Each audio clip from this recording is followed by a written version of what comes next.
On vous souhaite la bienvenue à ericlatour.com. Dans quelques instants, on vous parle de science-fiction. En fait, on vous parle d'un roman de science-fiction. C'est un éducateur physique de l'École Marcelin-Champagnat qui écrit des livres de science-fiction. Il est de Mont-Saint-Grégoire. Il s'appelle Simon Tétrault. On le reçoit dans quelques instants. Il va parler de la destinée des Daliens. Vous allez savoir c'est quoi un Dalien. Mais d'abord, parlons des bourses scolaires offertes par le Club Lyon Saint-Jean-Iberville. On reçoit à l'instant Patrick Barry.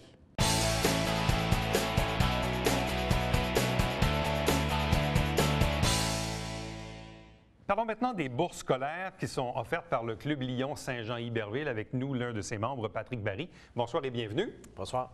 Bon, j'aime ça faire ce genre d'entrevue-là parce que c'est un peu comme un retour sur investissement. C'est-à-dire que dans une année, on sollicite les gens, on tient des activités, on vient en parler, puis on dit aux gens « soyez généreux ». Bien là, c'est l'autre bout de l'année aussi où une organisation comme la vôtre prend l'argent qu'on a recueilli et on la redonne via des bourses scolaires. Comment ça fonctionne, les bourses? Bien, je dirais, avant de rentrer dans le détail des bourses, ce que je voudrais dire, c'est que le Club Lyon, on ramasse environ 110 000 par année avec nos plusieurs levées de fonds. Là, cette année, même qu'on a innové avec plusieurs nouvelles ajouts. Là. Mais disons qu'on est un club assez dynamique.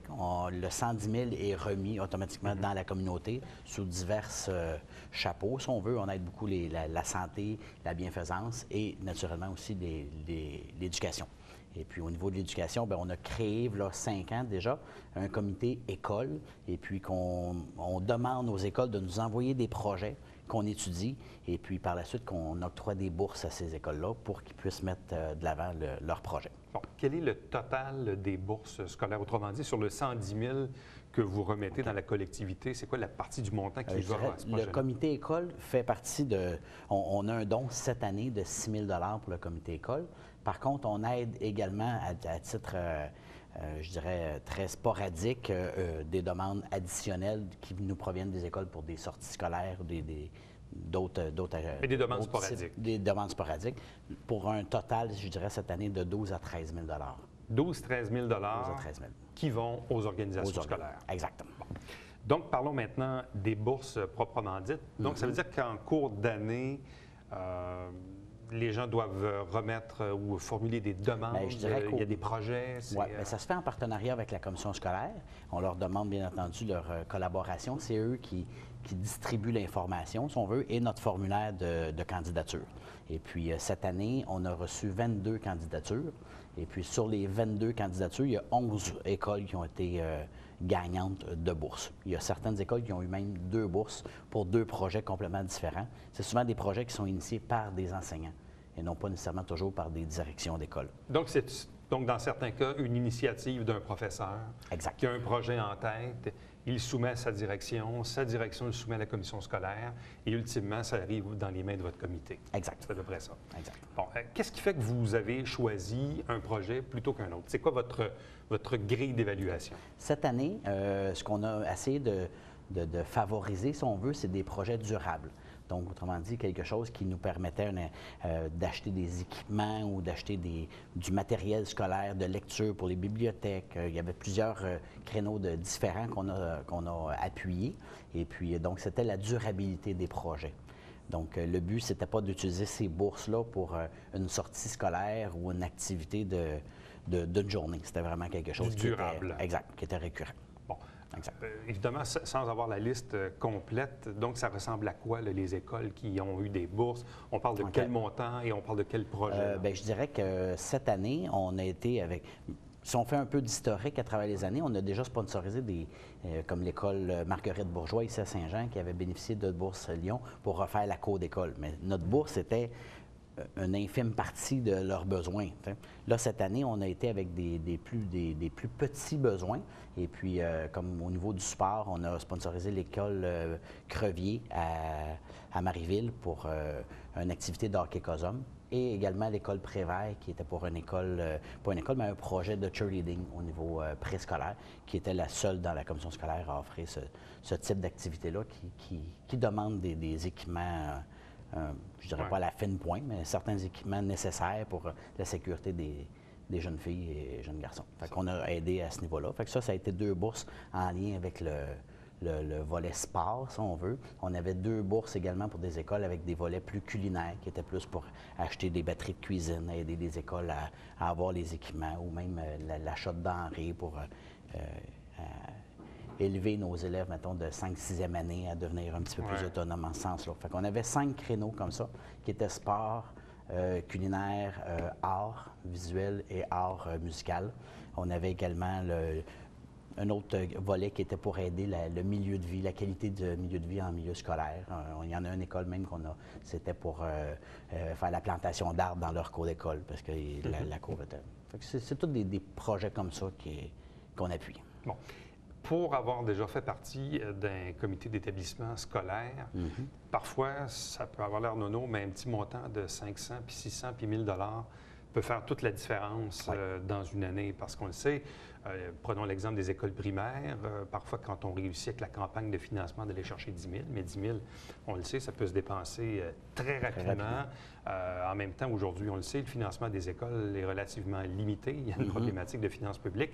Donc, quand un enseignant ou un directeur a un projet dans les mains, puis qu'il lui manque 800 $, puis que c'est juste ce petit montant-là qui va faire la différence dans l'année, donc, on a vraiment l'impression de changer les choses. Je dirais qu'on a, dans nos projets, sur les 11 projets qu'on appuie, il y en a peut-être 4 qui ne se seraient pas concrétisés si on n'aurait pas octroyé ces bourses-là.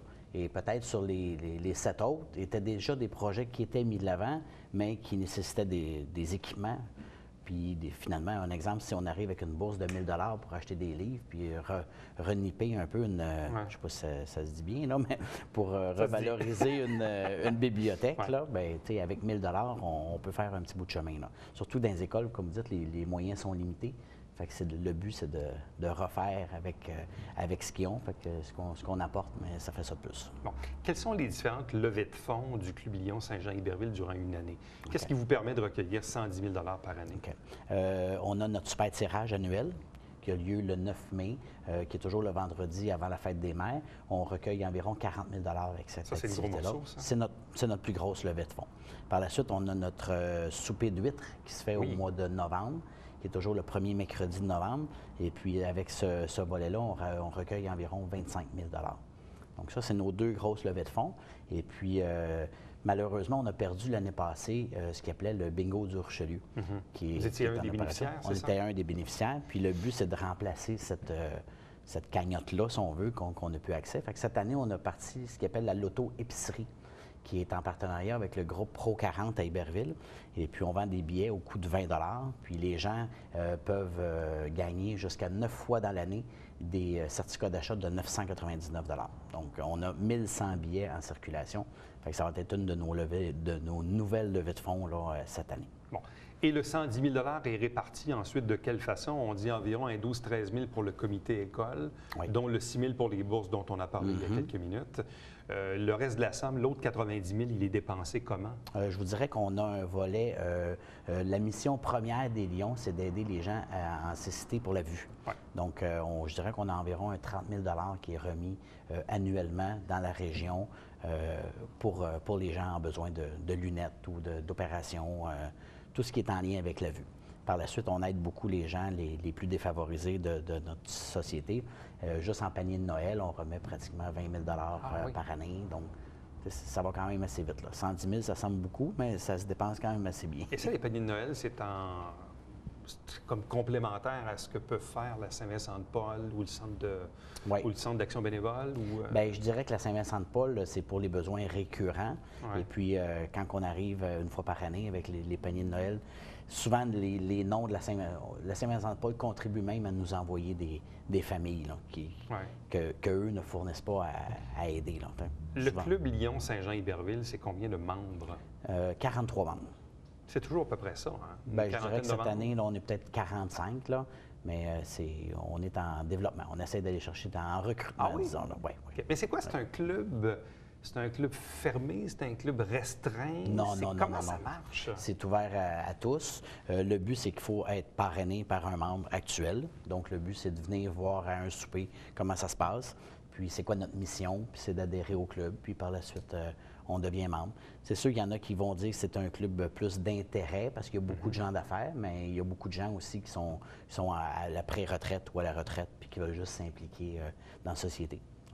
Donc, on a une quarantaine de personnes qui font partie d'un club Exact. qui mettent sur pied des activités durant l'année, qui récoltent une centaine de mille dollars, 110 000 par année pour le redistribuer ensuite dans la collectivité. Exactement. Donc, c'est une mission, dans le fond, Ouais. complète. Là. On fait une belle job, je pense. Oui. Ouais. Mais quand on dit du renouvellement, c'est quoi la moyenne d'âge des Lions? Je dirais qu'on est le club, je ne veux pas nous lancer de fleurs, là, mais je pense qu'on est le club au Québec le plus jeune. Si on n'est pas le plus jeune, on est dans les 5 plus jeunes. Là, la moyenne d'âge est environ 42 ans chez nous. Ah, quand même! Oui, C'est assez qui bas. est très bas. J'ai rencontré d'ailleurs un nouveau membre qu'on a accueilli cette année. Hier, je l'ai rencontré.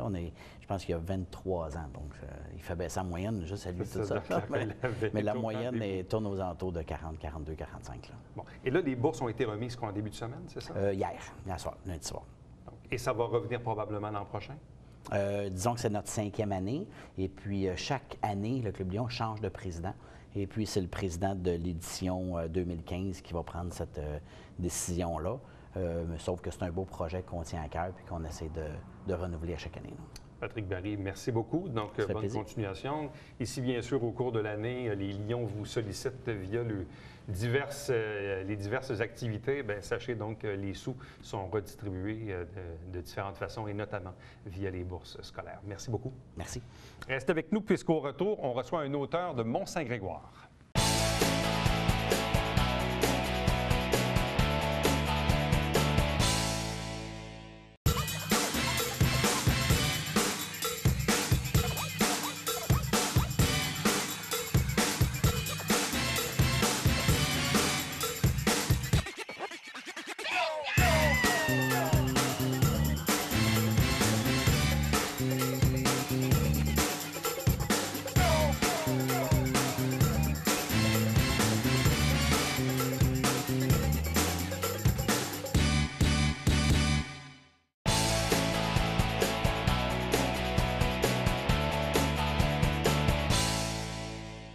Il est enseignant à l'École secondaire Marcelin-Champagnat à Iberville. Il enseigne l'éducation physique. Il est également auteur. Il est de Mont-Saint-Grégoire. Il s'appelle Simon Tétrault. Bonsoir et bienvenue. Bonsoir. Et on parle du tome 2 de, cette fois, La destinée des Daliens. On parle d'un roman de science-fiction. Oui. C'est bien ça. Je trouve ça intéressant parce que souvent, la science-fiction, on retrouve ça principalement dans les films. Hein? Je veux dire, on consomme du cinéma, puis il y a différents types de cinéma, puis des fois, il y a des films de science-fiction. Mais dans le monde de l'écriture, dans le monde de la littérature, c'est plutôt rare. En tout cas, moi, je ne me rappelle pas d'avoir vu beaucoup de livres de science-fiction. Il doit y en avoir, je présume. Qu'est-ce qui fait que toi, tu t'es vraiment dédié à une écriture de science-fiction? Science-fiction ou fantastique, là, c'est... Ou fantastique, oui, ouais. c'est ça, ça se ressemble un petit peu.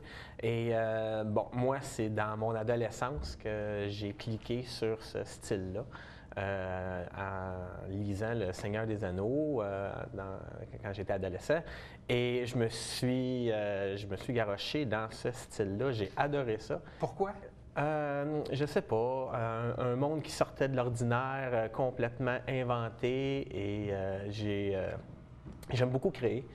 Et c'est en début vingtaine, je me suis dit, j'aimerais ça faire ça. Je me suis mis à écrire pour mon plaisir, mais aussi pour le plaisir de mes proches.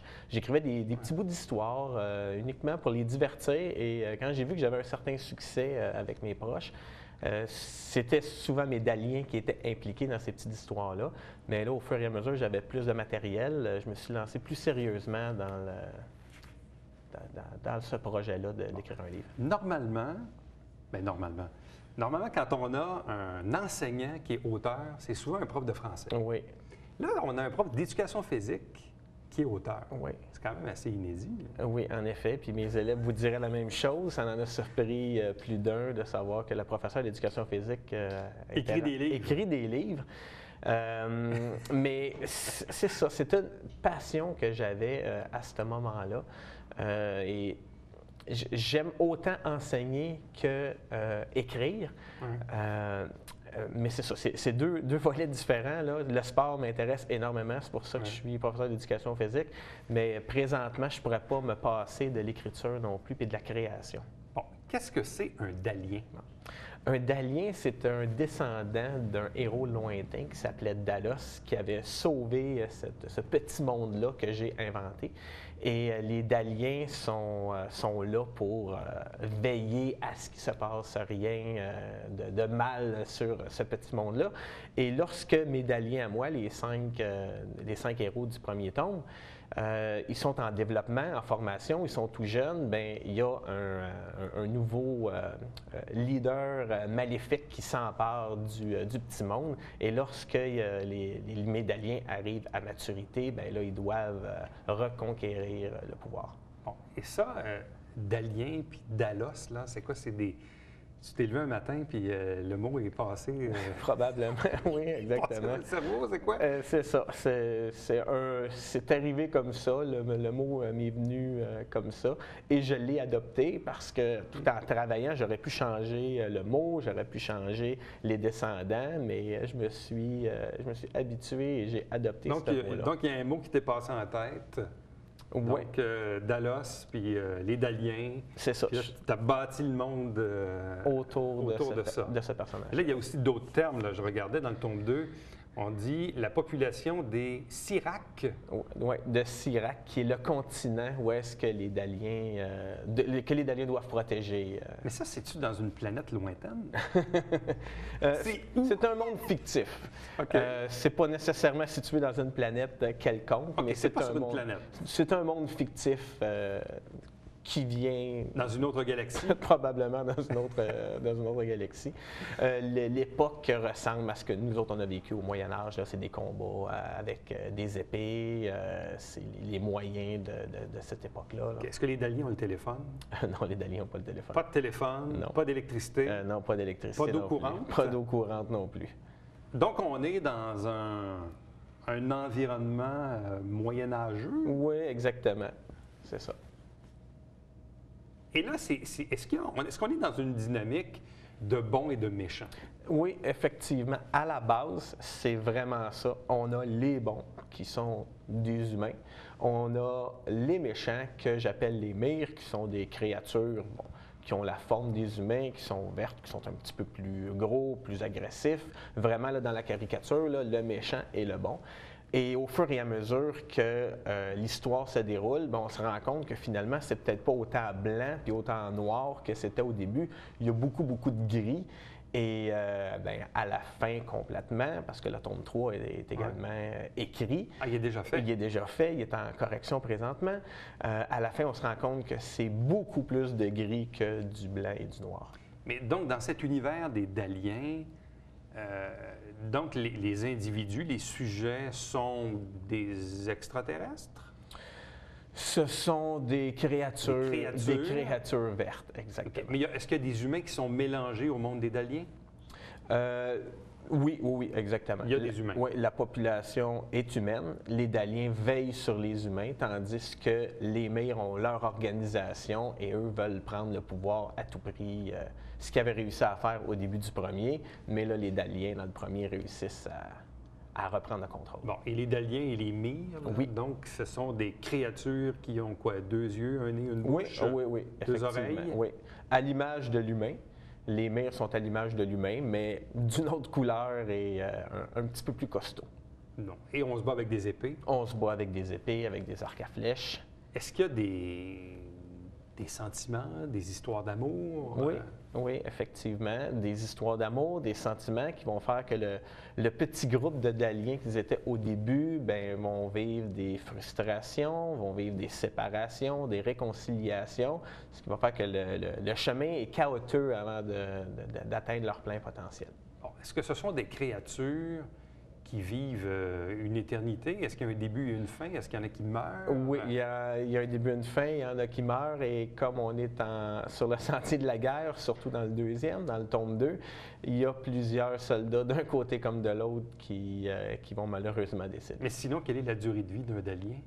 Un Dalien vit la durée de vie d'un homme normal. Okay. Les Myres, ce n'est pas spécifié dans les ouvrages. Je laisse ça à la discrétion du Mais tout ce monde-là, dans le fond, parce que nous autres, quand on était jeunes, c'était Star Wars, puis c'était Star Trek, puis c'était un peu cet environnement-là. Puis on sait qu'il y a eu des fans finis là, de ces séries-là, notamment Star Trek, là, pendant très, très, très longtemps. Je ne sais pas si toi, tu étais à l'affût de ça? Est-ce que tu aimais ce genre de série-là? J'étais pas un fan fini, j'étais un fan et j'avais une mère, mais j'ai encore une mère, mais j'avais une mère qui était une fan finie, donc ça jouait souvent à la maison. De Star Trek? Oui, oui, de Star Trek, de Star Wars. Et ça en est presque une religion à la maison. Donc probablement qu'il y a un héritage de là aussi. Ça prend combien de temps écrire un livre?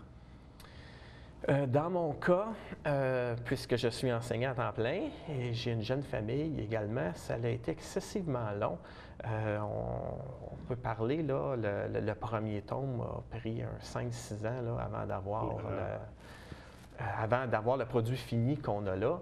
Le deuxième, probablement un petit peu moins de temps puisque j'avais déjà l'expérience. Je savais un petit peu plus où est-ce que je m'en allais aussi, là, parce que pour moi, la création du premier, c'était de créer l'univers, créer les personnages, leur donner une personnalité, rester concret là-dedans, pendant que le deuxième, je maîtrisais moi-même beaucoup plus mon environnement. Est-ce que tu t'imposes une discipline d'écriture, c'est-à-dire que tel jour, telle heure, tu t'enfermes dans le bureau et là, tu dois produire?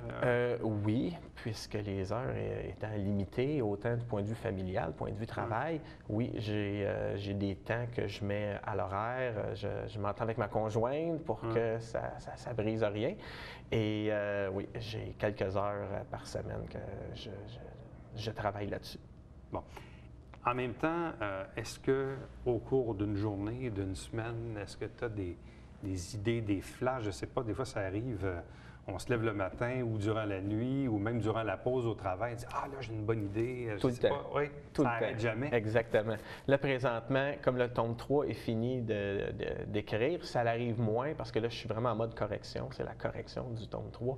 Mais pendant que je suis en création, lorsque j'écris, ça m'arrive régulièrement, souvent en faisant mon jogging. J'arrive en plein milieu de la course. Oups, il y a une idée qui vient d'arriver. Il ne faut pas que j'oublie de la marquer lorsque je vais arriver à la maison. Donc, ça arrive vraiment n'importe quel moment de la journée.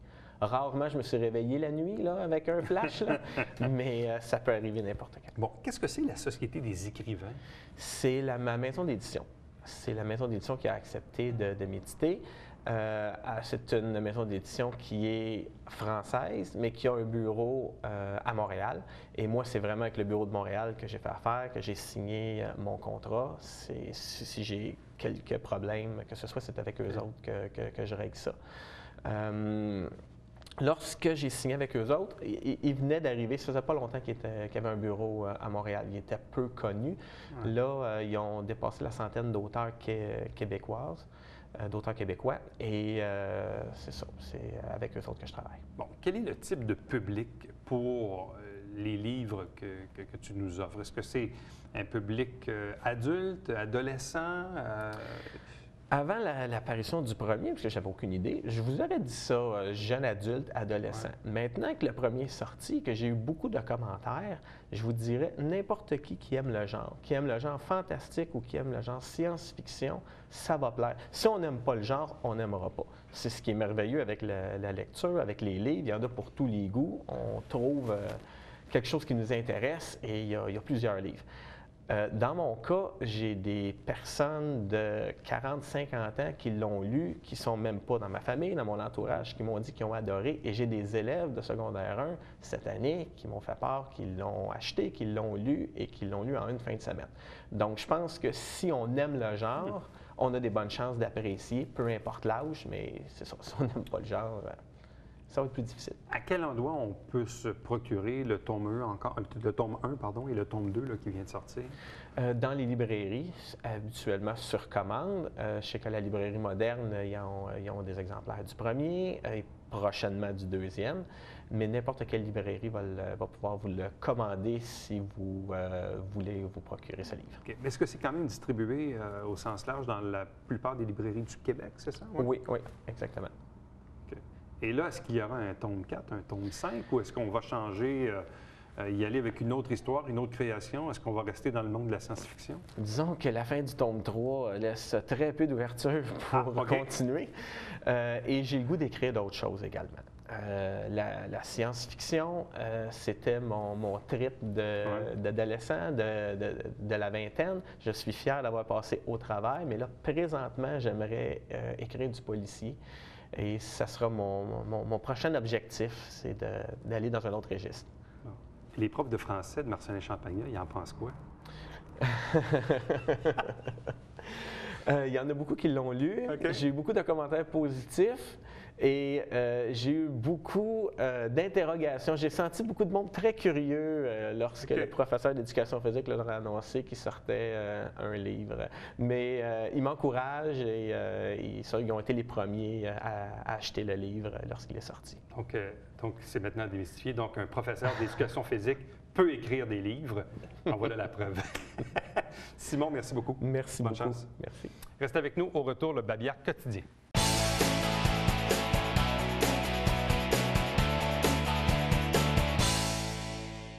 La Société Saint-Vincent-de-Paul de Saint-Jean-sur-Richelieu va tenir son Assemblée générale annuelle, son AGA, le lundi 17 mars, 18h30, au 84 de la rue La Jeunesse. C'est dans le quartier Saint-Lucien, là, c'est le centre de ressourcement.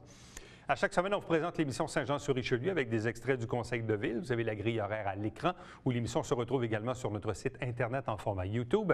N'oubliez pas qu'à tous les dimanches matins, 9h30, en direct, Télébingo, 3 500 $ en prix chaque semaine, dont la carte pleine qui est à 2 000. Il y a 30 dépositaires sur le territoire des MRC au Richelieu et Rouville pour acheter vos livrets de cartes, les livrets de bingo. Et pour connaître la liste, vous allez sur le site Internet www.tvhr9.com ou vous téléphonez ici même 358-1912. Rendez-vous demain. Bye-bye.